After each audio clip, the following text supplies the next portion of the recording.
What's good, y'all? Welcome back. Welcome back to another F1 video for today. Flashback Friday, F1 Fridays. You guys already know what time it is. How Jordan, not Michael Jordan, but the Jordan team F1 Grand Prix became Aston Martin F1. Obviously, a few days ago we chatted about the best all-time teams in F1, most accomplishing and stuff like that, and Jordan was on that list. Some noble drivers, I think both Schumachers drove for Jordan, so that's pretty cool.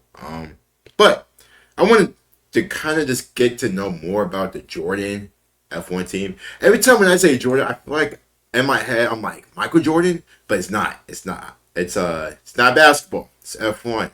F1. Anyway, hope you guys are doing good and amazing, doing very, very well on this Friday.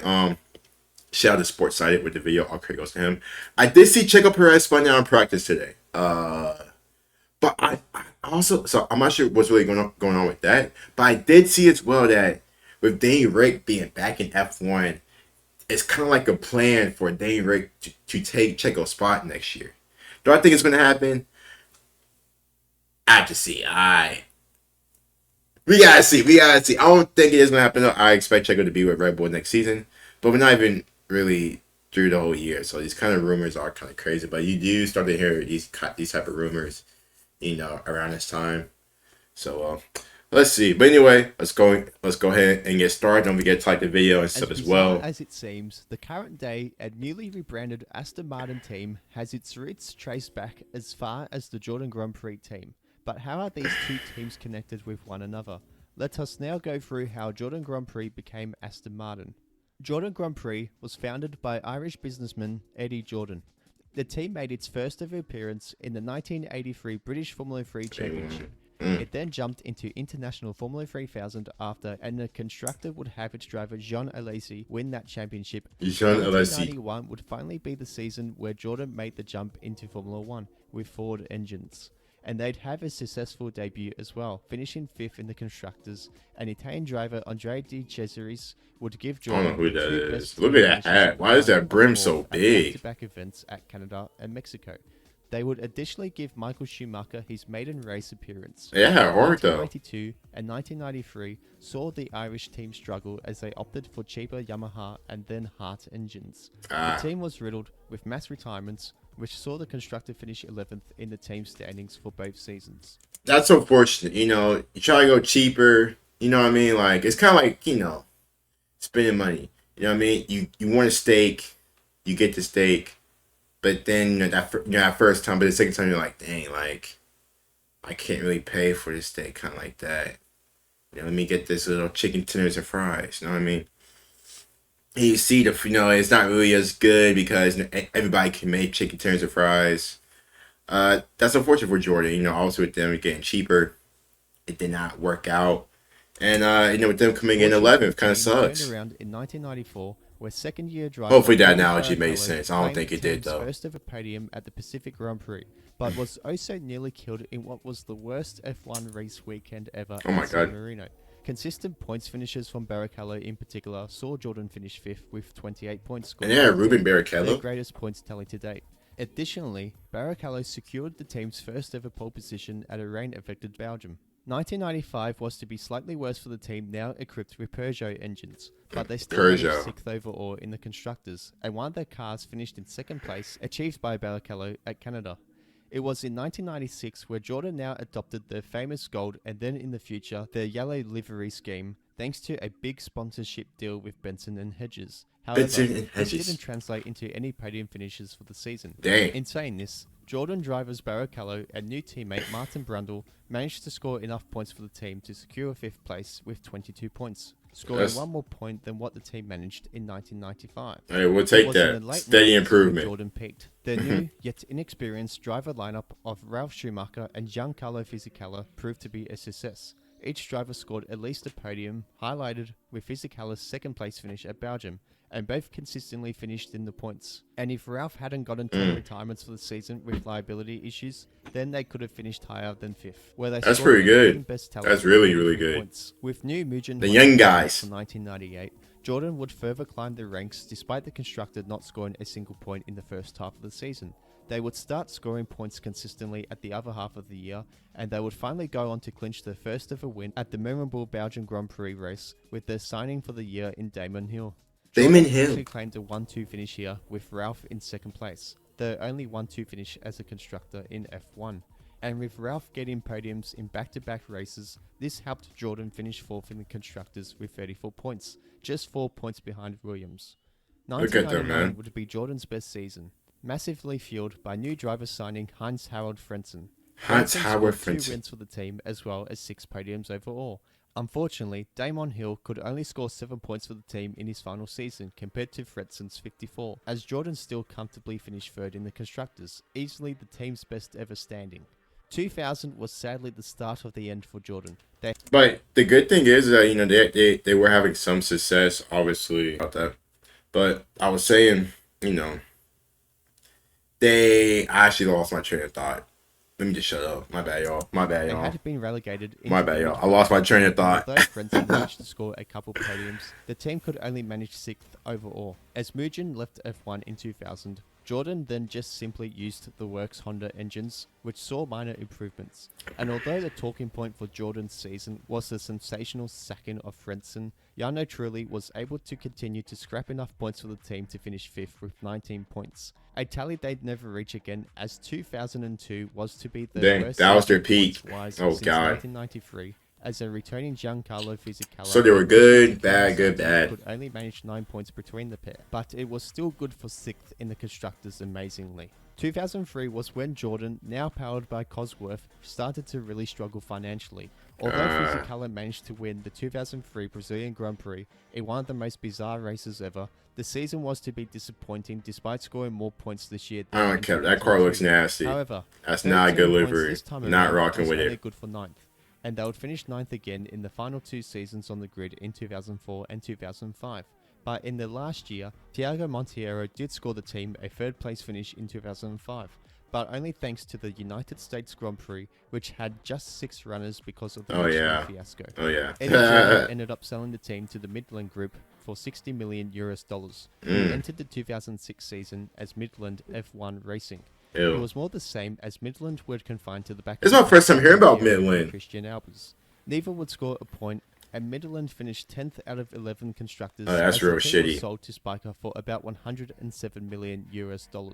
And just like Midland, Spiker F1 was mainly at the back of the grid, but at least they did manage to score a point thanks to Adrian Sutil's 8th place finish at Japan, and only finished 10th in the team standings thanks to McLaren's exclusion from the title that year. The team was once again sold, this time to an consortium called Orange India, consisting of Force businessmen India. Vijay Malaya and Mikhail Mol for €88 million. The So team competed as Force India and had a forgetful 2008 season going pointless, only beating Super Aguri, who pulled out just after 4 races. An engine switch from Ferrari to Mercedes in 2009 proved to be a good move for the team. Even though they struggled for most of the season, Giancarlo Fisichella gave Force India the first ever pole at Spa and converted this to a 2nd place finish. Oh, yeah. While Adrian Sutil managed to finish 4th as well at Monza. That livery looks following nice, the race, though. helping Force India get 9th spot in the constructors and would improve to 7th. So they were with, after Jordan, they were with Spartak, and the other team. Also not really much success with both teams. Yeah, I know. Chaz, I just forget the name of that team already. We just saw like a minute ago. You guys know me, man. Memory is awful. But this is when, you know, I would say Force India has some good moments with them. Shout out to my boy Pastor Maldonado. With credit the great moments. Just crediting him with the great moments with Force India. But unfortunately, it kind of does suck. You know, Jordan just couldn't really. To me, it just seemed like it's just a lot of just 2010, inconsistencies with them. From Sutil and Vitantonio Liozzi. 2011 would be a very similar story, as both Sutil and new driver Paul Di Resta continued to consistently score points to help the team again improve to 6th overall, even though they only scored 1 more point in 2011 with 69 points compared to the 68 achieved in 2010. Although the team would drop in the constructors to 7th in 2012, they actually drastically improved their points tally all the way up to 109 points, but ultimately slipped thanks to a tighter battle in the improved midfield runners despite the best efforts of Paul Di Resta and Nico Hulkenberg. That's The unfortunate. exact opposite happened in 2013, Ooh. where even though the team scored fewer points, 107 against 109, the Indian licensed team lifted to 6th in the constructors with Steele and Di Resta. So less Having points, opted a for higher, new a higher drivers table 2014 position. in Sergio Perez and Nico Hulkenberg. Hey, Nico! Would remain for 3 seasons. Force India had their then best season, scoring points at every race barring double retirements at both Hungary and USA. Their highlight in 2014 was definitely when Sergio Perez claimed a podium spot for Force India for the first time in roughly 4.5 years, finishing 3rd at Bahrain as Force India finished with 155 points, but like in 2013, they couldn't shake off 6th. Although the team were nearly in financial So they was trouble at the always start like of the mid-table. 2015 season, where they had difficulty paying suppliers and even missed day 1 of pre-season testing duties, but it didn't deter Force India much, and they were still able to score some very solid points for the season, albeit the bulk of the points did come in the second half of the year. This was highlighted by another podium finish for Sergio Perez. Look at Checo going Although crazy. Force India couldn't improve Where's their Nico? points tally with 136 this time around, they did claim 5th. Continued improvement was again evident with Force India in 2016, as once again, both Perez and Hulkenberg, albeit with a slow opening 5 rounds, would again go on a tear. Particularly Perez, who finished in the podium places twice in a 3-race stretch. And with a lot of these points finishes being in the top 7, Force India were able to catapult themselves in the constructors to 4th with 173 points. And 4th place is where the team would end up again in 2017 Look at with Esteban. a new Pink Panther livery in what would be Force India's best year. With Perez now joined by Esteban Ocon, Force India would have both cars score at 16 races for the year and would have at least one of their cars score at every other race barring the Monaco Grand Prix that year. But even with that success, Perez and Ocon had a very heated rivalry and would clash multiple times over the season. That's crazy. But some would argue that this elevated the performances of both drivers. Despite the highest points tally achieved with 187 points, Force India did not score a podium in 2017. 2018 would be Force India's final year in the That's a little drop and wouldn't off. see the season out in their current guise. And aside from But if I was Force India though, I think we have checked out Force India before, like a whole video about Force India. I need to probably link that in the description, but you can see they had some success, in early 2010 and stuff like that. Obviously, Checo Perez was a main component of that. But either way, they were mid-table, they were mid, but they weren't bad anywhere, crappy. But they were solid. Unfortunately, money, sometimes can be an issue. Azerbaijan, the team was put into administration after the Hungarian Grand Prix, Oh, which at that jeez. point was 6th in the constructors with Oh, 59 points. shit, that's as they straight were though. excluded from the championship. The team's assets ended up being sold to a consortium led by Lawrence Stroll.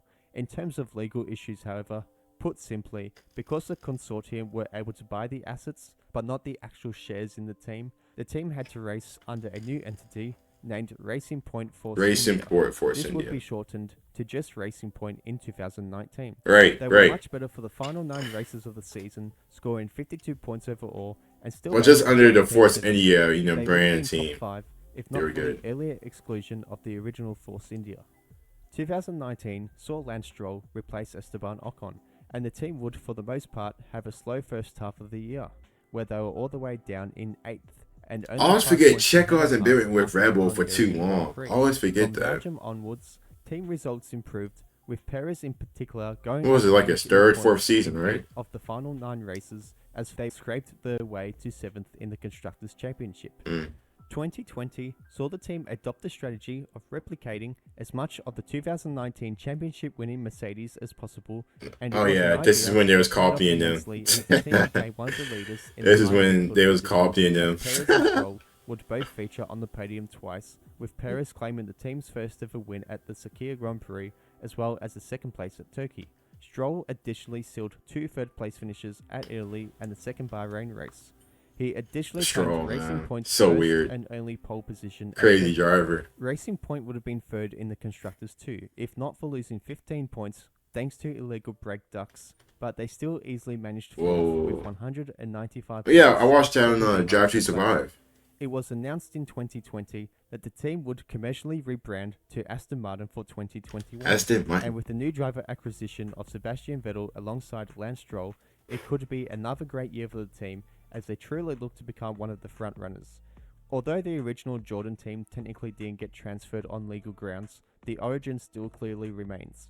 It has been quite a journey from the 90s until now, Yeah. but hopefully now Hey, we'll shout out see Jordan. Aston Martin in F1 for a very long time. How do you think Aston Martin will go this season? What are your favourite memories? Hey, shout out Jordan for planting the seeds. You know, Jordan did what they needed to do, and it worked. Shout out Jordan. But anyway, it's really, really interesting just to see how Jordan went from what it was to what it is now. And with the numerous, name changes, stuff like that. But anyway, hope you guys did enjoy the video. Don't forget to like and sub as well. Peace.